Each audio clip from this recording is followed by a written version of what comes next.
बिस्मिल्लाहिर्रहमानिर्रहीम। आज का जो हमारा टॉपिक है वो है एग्जाम्पल नंबर 3। तो आइए हम इसको स्टार्ट करते हैं। इससे पहले आप इसको वीडियो को एक बार थोड़ा पॉज कर लें और उसको खुद देख लें कि किस तरीके से मतलब इस क्वेश्चन को करना है और क्या गिवन है इसके अंदर। तो आइए हम स्टार्ट करते हैं।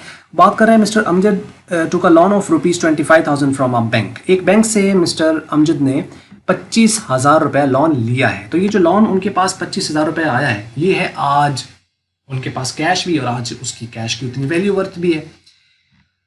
अब वो कहता है eight 9% per annum compounded yearly compounded है। और 9% मतलब ये सालाना ही है और ये ईयरली कंपाउंडेड होगा। ये ईयरली कंपाउंडेड से क्या मुराद है, मतलब जो उनको वापस करने पैसे उस पर इंटरेस्ट जो चार्ज होगा वो 9% के हिसाब से चार्ज होगा और वो ईयरली ही कंपाउंडेड है। अब वो कहते हैं in how many years he would be able to fully pay the loan, कि वो कितने साल के अंदर वो इसको फुली पे कर पाएगा लोन को एट एन एनुअल इंस्टॉलमेंट उसने दे दिया कि अगर वो इतनी इंस्टॉलमेंट करना चाहे तो कितने साल के अंदर उसको फुली तौर पर पे कर देगा ये 25,000 रुपया, साथ इंटरेस्ट भी। खाली उसको 25,000 नहीं पे करना, उसको साथ इसके इंटरेस्ट भी पे करना है।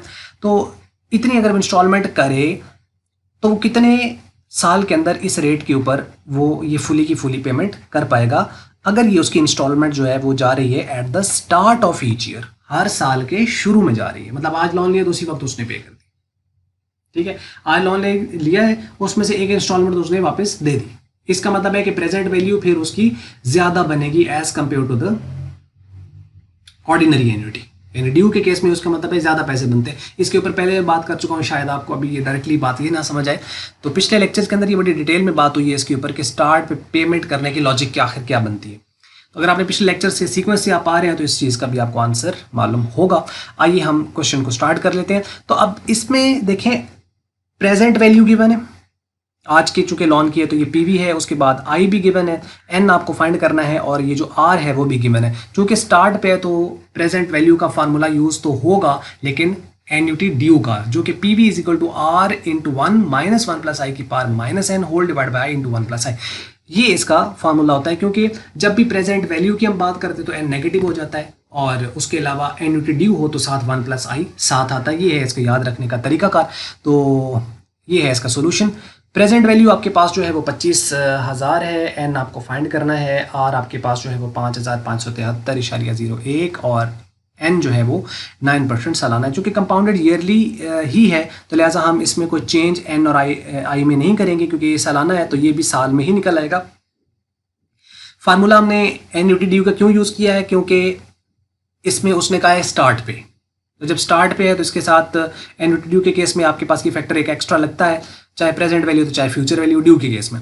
और चूंकि प्रेजेंट वैल्यू है तो प्रेजेंट वैल्यू में आपके पास जो होता है वो ये एन नेगेटिव होता है। ये बात आप ऑलरेडी जानते हैं। अच्छा, अब इसमें देखिए कि प्रेजेंट वैल्यू की जगह 25 पुट कर दिया, 25,000 पुट कर दिया, आर की जगह वैल्यू पुट कर दी, 1 आ गया माइनस और ये 1 ये आ गया प्लस 9%, एन आपको फाइंड करना, माइनस एन रहेगा नीचे 9% और इस आई की जगह ये 9%। अब इस 9% को आप 100 पे डिवाइड करेंगे तो 0.09 आ जाएगा। बाकी सोल्यूशन उसी तरह, ये इधर मल्टीप्लाई उधर जाके डिवाइड कर देगा इसको और ये एज इट इज चलता रहेगा। और ये डिवाइड करने के बाद आ गया 4.4859 इज इक्वल टू, और इधर ये आपके पास आ जाएगा, ये ऐड होने के बाद 1 में जब ये ऐड किया तो 1.09 आ गया, पार माइनस एन है होल डिवाइड 0.09 और इसका ऐड करने से आ गया 1.09। अब देखिए कि ये इधर मल्टीप्लाई उधर जाके डिवाइड होगा, ये डिवाइड है उधर जाके मल्टीप्लाई होगा, तो इस वैल्यू के साथ यानी 4.4859 इसके साथ ये जो डिवाइड था ये इधर आके मल्टीप्लाई हो गया और ये इधर मल्टीप्लाई था ये उधर जाके ये डिवाइड हो गया, ठीक है। और इधर बच जाएगा ये ऊपर वाला फैक्टर 1 माइनस 1.09 की पावर एन माइनस एन। तो ये जब मल्टीप्लाई करें तो ये 0.37039 और इधर बच जाएगा 1 माइनस 1.09 की पावर माइनस एन। अब जब ऊपर वेरिएबल पावर के तौर पर आ जाए और ये जो आपके पास वैल्यूज हैं ये कांस्टेंट इसके पास मौजूद हो तो हम लॉग लेते हैं दोनों तरफ। तो एक तो ये है कि अभी भी इसको आप उस तरफ ले जाएं और ये इधर आके माइनस कर दें तो ये आपके पास यहाँ पे बन जाएगा, ठीक है। अब हम लॉग ले लेंगे यहाँ पे दोनों तरफ, क्योंकि अब इससे आगे ये सॉल्व नहीं होता, क्योंकि एन नाम कैसे फाइंड करें। तो हम लॉग लेंगे। लॉग की प्रॉपर्टी ये है कि जो भी उसकी वेरिएबल होती है वो उससे पहले आ जाती है। तो लॉग लेंगे तो log of this and log of this, तो इसका लॉग जो है जब लेंगे तो ये n जो है वो पहले आ जाएगा माइनस का, ये स्मॉल में लिखे ये कैपिटल से कोई फर्क नहीं पड़ता, माइनस एन लॉग 1.09 और लॉग 0.6296 इसका लॉग लेंगे। आपको वैसे पता है कि 1 से log पीछे हो तो उसका वैसे भी आंसर नेगेटिव आता है, तो ये माइनस में ये वैल्यू आ जाएगी, और इसमें अगर आप इसका log लेंगे तो ये आपके पास इसका लॉग लिया तो ये 0.03742 आ गया।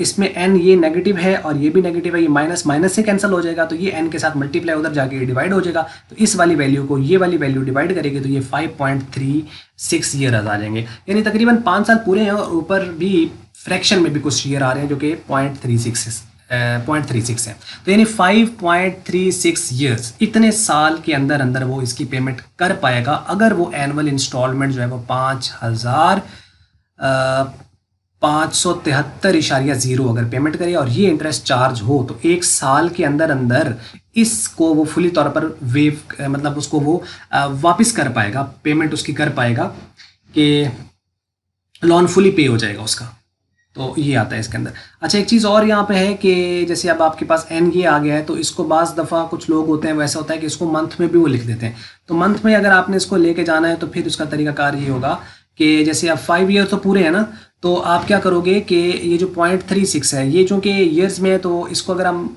फ्रैक्शन में आ गए तो आप इसको मंथ में लेके जाना चाहें तो इसका मतलब है कि इसको हम 0.36 को चूँकि 12 महीने होते हैं तो 12 से हम मल्टीप्लाई कर देंगे, तो इसका मतलब ये 4.32 मंथ बनेंगे, तो यानी 5 साल 4 महीने, और जो कि 0.32 है, 0.32 ये वाला 0.32 इसको हम डेज में भी लेके जा सकते हैं। अब डेज स्टैंडर्ड 30 अगर हम ले लें तो 30 से इसको मल्टीप्लाई करें तो ये बन जाएगा आपके पास 9.6, ठीक है। तो इसका मतलब ये हुआ कि तकरीबन 5 साल 4 महीने और 9 दिन और ऊपर कुछ ये शायद घंटे भी बन जाए, तो इतना इसका जो है वो ड्यूरेशन है जिसके अंदर अंदर है उसको ये पेमेंट फुली तौर पर वो पे कर सकता है। तो ऐसा करने की ज़रूरत नहीं है, आपने इसे इसको लिख देना है। तो यहाँ पे एक क्वेश्चन शायद किसी के माइंड में ही आए, तो पेमेंट तो वो एनुअली कर रहा है, तो ये कैसे फिर वो पेमेंट करेगा, वो सालाना कैसे पेमेंट होगी, तो सालाना ही पेमेंट हो रही है ना, कि 1 साल के पहले साल के शुरू में होगी, फिर दूसरे साल के शुरू में होगी, तीसरे साल के शुरू में होगी, चौथे साल के शुरू में, 5वें साल के शुरू में और 6वें साल के शुरू में हो गई है, लेकिन 6वां साल एंड नहीं हुआ, तो पेमेंट तो उसने साल के शुरू में ही करता गया है, लेकिन 6वां साल एंड नहीं हो उससे पहले उसकी पेमेंट सारी की सारी वेव हो गई है, यानी उसकी पे हो गई है सारी की सारी पेमेंट। तो ये है इसके अंदर, तो यानी फ्रैक्शन में आपके पास आ रहा है, तो that's okay, that's your answer. तो बस ये थी वीडियो। अगर आपको मल्टीपीडिया की वीडियो अच्छी लगी इसको आप लाइक कर लें, शेयर कर लें दूसरों के साथ। अगर आपको अच्छी नहीं लगी इसको आप कर दें डिसलाइक, और वीडियो देखने का बहुत शुक्रिया।